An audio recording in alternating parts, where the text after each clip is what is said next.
you đi.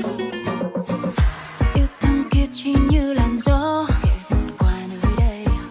Anh chỉ vương lại một làn tóc và dần đi theo mây.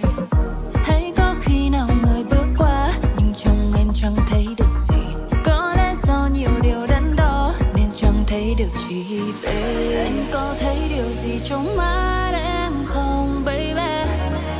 Thấy được gì trong anh mà đây baby? Em không ai khác ngoài em, vì đôi khi chỉ muốn anh gọi tên em. Chỉ có ai ngoài em, chẳng thể là một ai ngoài em. Em không ai khác ngoài em, vì đôi khi chỉ muốn anh gọi tên em. Chỉ có ai ngoài em, chẳng thể là một ai ngoài em.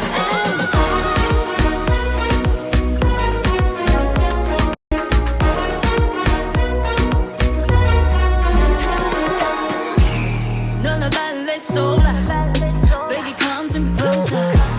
Anh là nốt nhà em tìm kiếm, hãy đến gần hơn và nhìn những bossa nova. Baby hãy đây ngay khi em đắm chìm, vượt qua tất cả bao nhiêu ánh nhìn. Em vẫn ngỡ ngỡ giữa những ánh đèn và tất cả hòa nhịp vào trong màn đêm. Hòa nhịp trong màn đêm, hòa nhịp trong môi em rồi anh trao. Nhìn như vì sau này luôn ghé thăm. Chẳng ai khác ngoài em đâu, chẳng ai khác khiến anh đắm say bằng đợi em đâu. Em có dư dả những đường cong, nhưng chắc chắn một đường thẳng mới chính là thứ mà em thường mong. Là đạp tập party, không gian xung quanh đây quả nóng. Đưa con mai để anh lên sóng, thả con nhà anh mới làm xong. Làm anh lắc lư theo vòng eo 5-6 này. Tình cho em chắc dư bởi vì em trông khó này. Nếu em không ngại thì mình chơi cho mấy câu, vì biết đâu cái dương cái số nó level lấy nhau.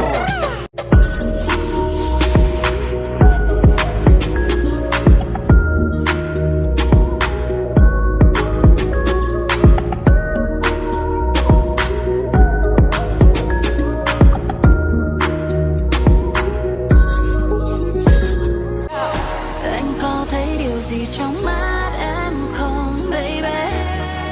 Thấy được gì trong anh?